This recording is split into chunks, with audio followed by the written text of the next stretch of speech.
Hello everyone, today we're going to do the lab called Capacitors using this Vernier circuit board. Alright, let's check it out. Here we are looking at what's called an RC circuit. It's a circuit that contains a resistor and a capacitor as well as some kind of a voltage source or an EMF. Now, we have a switch here called a single pole double throw, and if we throw the switch to this direction here, it's going to charge the capacitor and electrons will flow into one side, out of the other, and the capacitor will charge up. Eventually it will reach a certain voltage, and the equation tells us that the voltage that the capacitor is charged to is equal to the charge in it divided by the capacitance of it. Remember that charge is measured in coulombs and the capacitance is measured in units called the farad. When we throw the switch to the other point, then the capacitor can discharge and current can flow back in the other direction. All right, so that's what's happening in this experiment.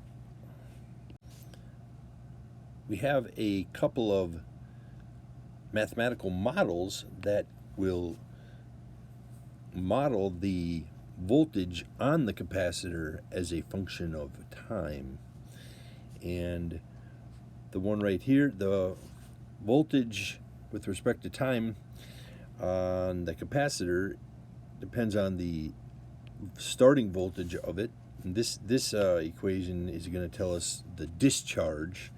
And if we made a graph of voltage on the capacitor as a function of time, this graph would be an exponential decay type graph. This value RC right here is that time constant. That's that time constant. If R is in ohms and C is in farads, then RC would come out in seconds. The other model is for the charging of the capacitor.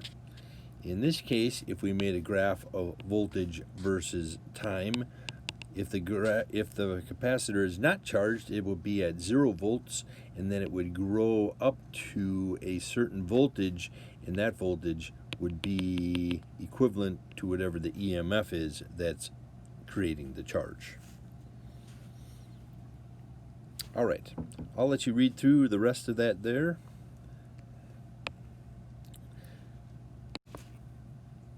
Page 2.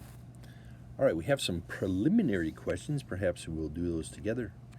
Consider a candy jar initially with 1,000 candies. You walk past it once each hour since you don't want anyone to notice that you're taking candy. Each time you take only 10% of whatever's in the jar. Sketch a graph of the number of candies for a few hours. All right, now, if we're starting off with the 1,000, after the first one, we're taking away 10%, that would be 100. So now we'll have 900. If I take away 10% of that, then I will end up with 810. If I take away 10% of that, 729. And 10% of that, 656. All right, so making a graph of this, once every hour, we take out 10%. I started at 1,000, and then I went down to 900. Then I went down to 810, then 729, then 656. All right, we got a decay line here. All right, now if I only take out 10% of what's left in the jar, of course, it's going to take a long time to get down to 0. Now, what would happen if I took out 20% instead? Then, starting at 1,000, I would have 800, and then 10% of that takeout would be 640, and then 10% of that would be 512, and 10% of that will leave me at 408. All right, now I will just be a bit steeper in the curve, and it'll get closer to zero quicker than before. Basically, that's what we're looking at. Okay, let's take a look at the procedure here.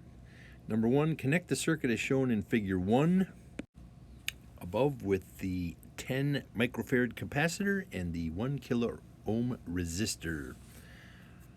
Okay, here's our circuit, and let's take a look at the circuit board.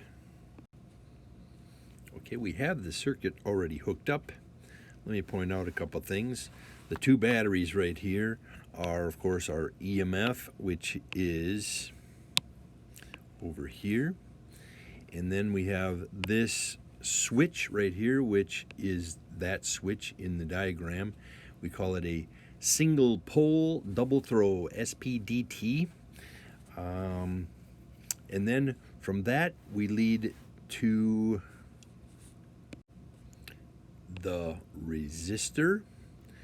Through the resistor we go to the capacitor, and from the capacitor then we go back down to the power source. So the resistor and capacitor are in series with each other. Next, then, we are going to connect a voltage probe to the LabQuest, which has these two little electrodes here. Now, to connect these, what you do is you push on the end, and a little hook sort of comes out of there. We're going to connect that up to our capacitor, straight across the capacitor, to measure the voltage across it. Now, the capacitor is already charged, and the voltmeter is reading a negative 3.113. Now, negative because I put these electrodes on the wrong side, so I'm just going to switch them, and I should get close to the same thing, but with a positive sign.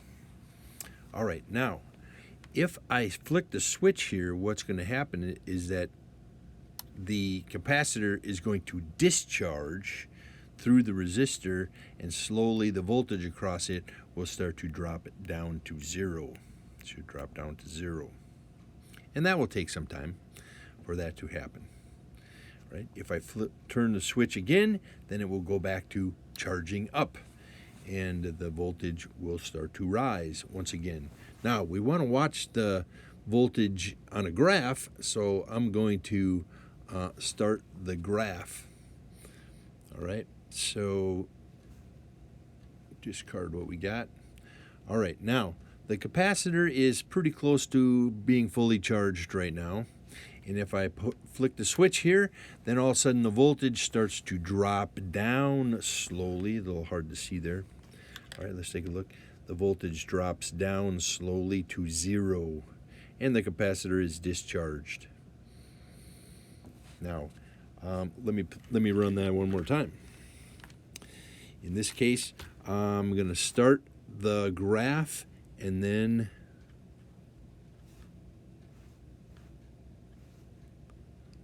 turn on the switch, and the voltage will start to rise until it reaches the voltage of the power supply, or in this case the two batteries, right around 3 volts, and the capacitor eventually is totally charged and its voltage remains steady at that point. All right, so we could charge and discharge just by turning the switch back and forth and back and forth. All right, let's look at that one more time.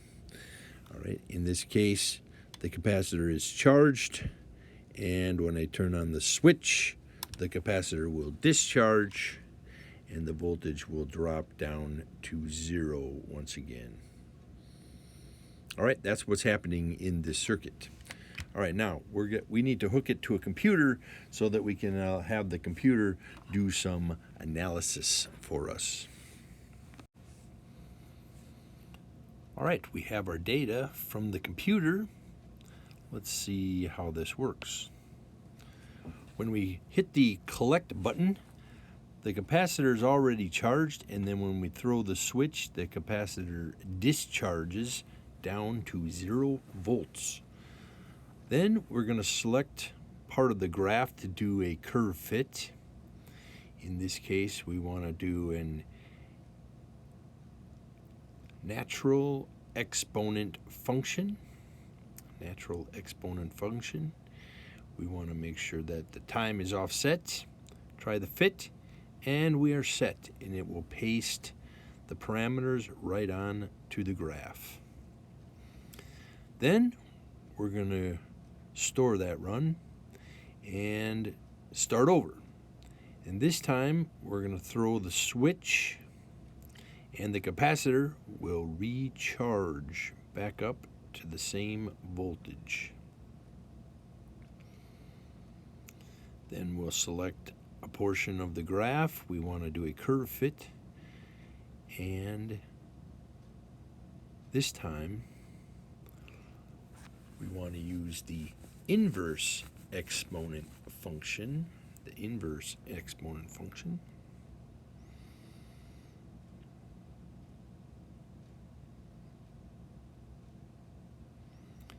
Time offset, try the fit, and paste to the graph. All right, there we are. And we have our parameters. Next, we are set to record some data. First, let's compare our fit parameters to our original mathematical model. All right, we have this exponential function right here.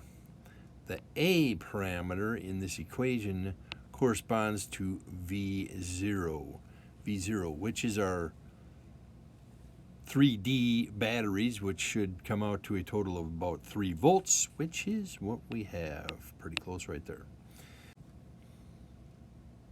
The C part of the parameters corresponds to the negative 1 over RC. So C represents negative 1 over RC. And then this last part here is the little t part of the exponent. Now, the plus b part of this should really be 0, and we are very small, so pretty close to 0. All right, now, in the data table. In the data table, we have our parameters to put in here for the discharging. A, we're going to write in as 3.016. The B parameter is 0.068.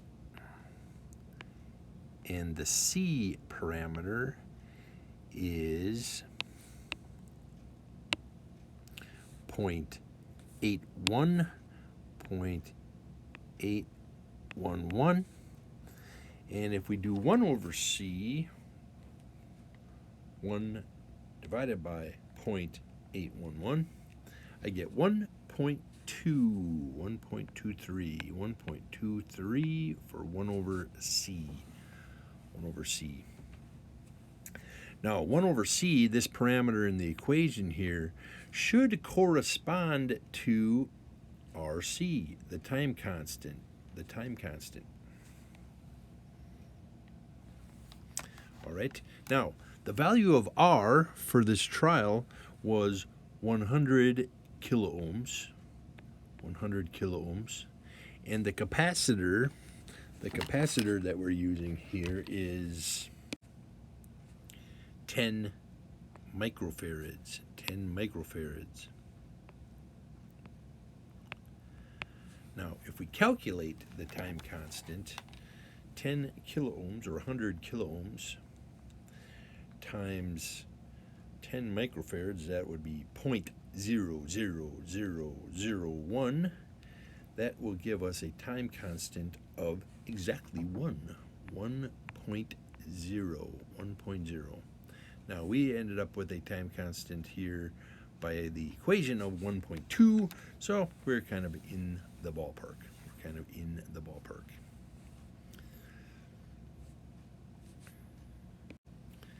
All right, next let's look at the parameters for the recharging of the capacitor. All right, so charging of the capacitor, our A value came out to be 3.005. Our B value, 0.066. Our C value, 0.808. We'll go 0.809. If we take 1 over that C value, 1 divided by 0.809, 1.23, 1.23 again, 1.23 again, and our values here will be exactly the same thing. 10 microfarads, and that should come out to be exactly the same time constant. All right, that is for trial 1 with the 100 kilo ohm resistor. All right, let's look at trial 2, and we switch to the 47 kilo ohm resistor. All right, here we have the data for the second trial, for which we switched the resistor from 100K to a 47K. So now we can record some data. So now our resistor is a 47 kilo ohm, and the same capacitor, 10 microfarads, for both the discharging and recharging of this. If we do 47 kilo ohms,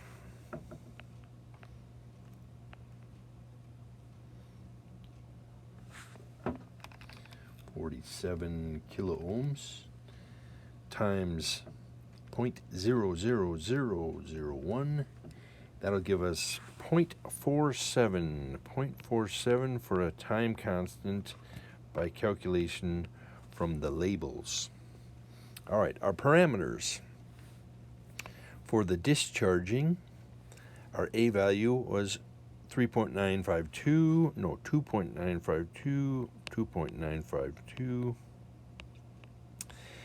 and the B parameter 0.0333, and the C is 1.7, and therefore 1 over C gives us 0.59,